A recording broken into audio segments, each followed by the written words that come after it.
tagal kong gumagawa ng content at sa dami ng artwork na ginawa ko, may consider ko na siguro na isa sa mga paborito kong subject yung anything na food related, especially mga prutas.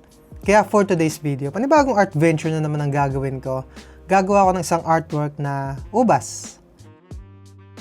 Wala naman masyadong malalim na dahilan kung bakit ito yung subject na napili ko na i-drawing ngayon.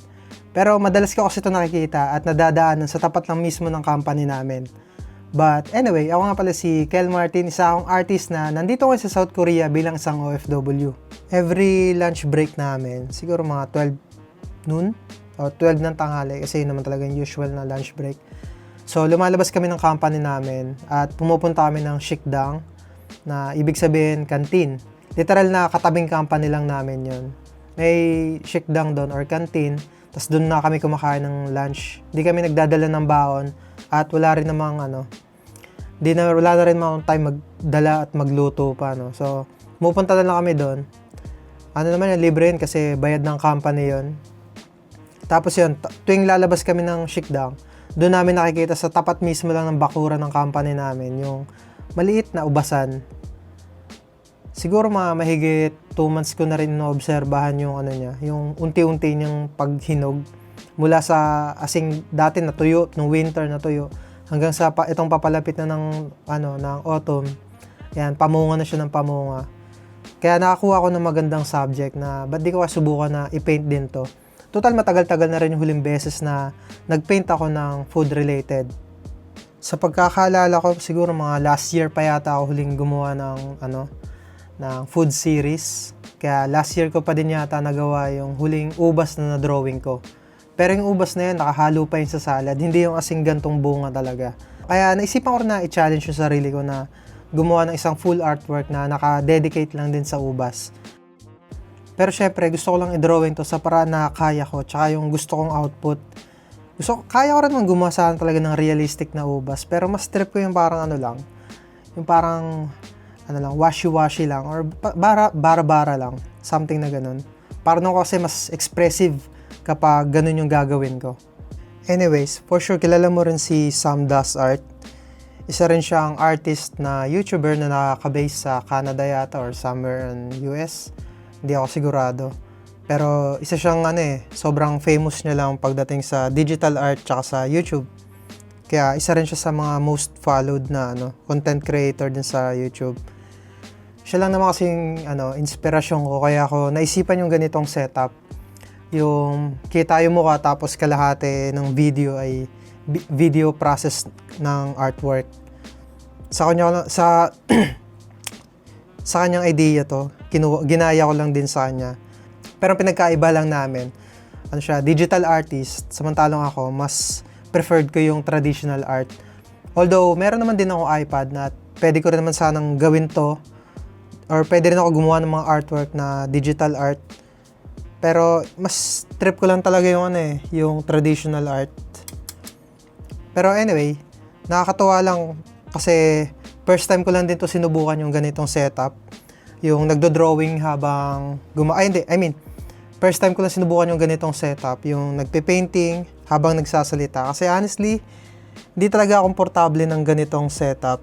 Dahil yung palagi ko lang ginagawa, at yung madalas ko lang din ginagawa, yung nakikinig ako ng music habang nagpe-painting or nakikinig ako ng podcast or something na basta nakikinig lang ako. Ayoko yung ganitong di pa ako komportable. Pero gusto ko lang din talaga i-try. Although alam ko medyo awkward pa yung pakiramdam at putol-putol pa yung thoughts ko.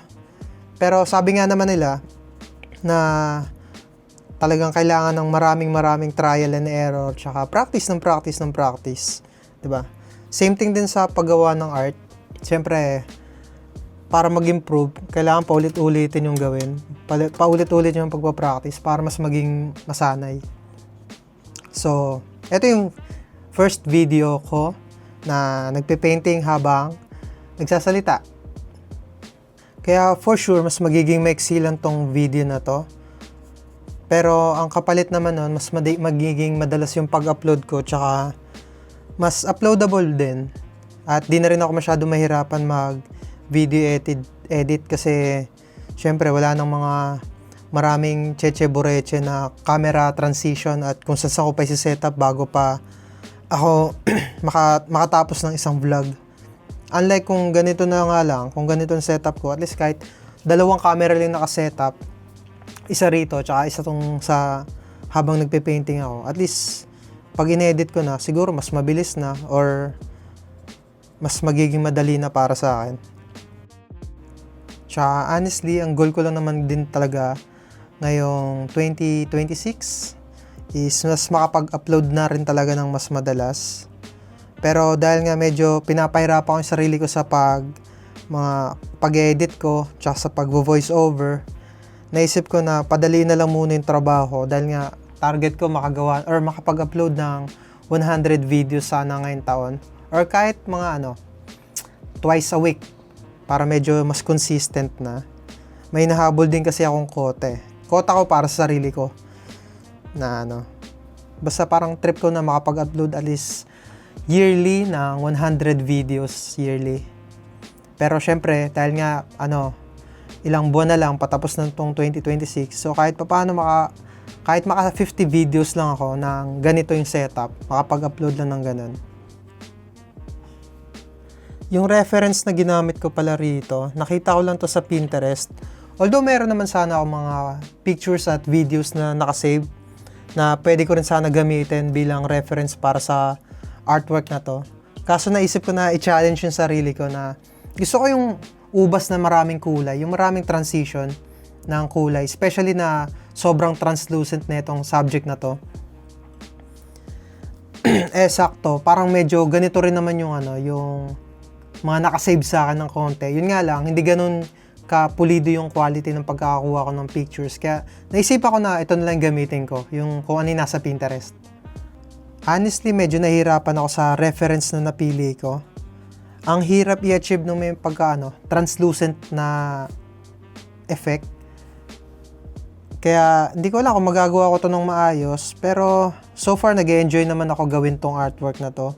Kasi bukod sa na-challenge ako, at least sa susunod kapag gumawa ako ng panibagong ganitong subject or artwork, at least may idea na ako kung paano ko siya i-improve.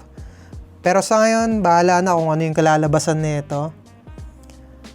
Medyo malayo-layo pa naman ako sa pagdidetalye, tas siguro doon na lang ako babawi. Sa ngayon, gumagawa lang ako ng layers by layers. Naantay kong matuyo konti, tapos mag-iisip ako ng thoughts na pwede kong sabihin dito at yun, bahala na. Yun, sa ngayon, nagdidetalye na lang ako.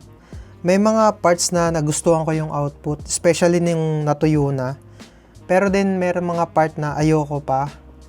Ayoko nung kinalabasan, kaya sinusubukan ko na i-achieve siya sa pagdidetalye. At susubukan ko din na gumamit ng ibang art materials kung kinakailangan.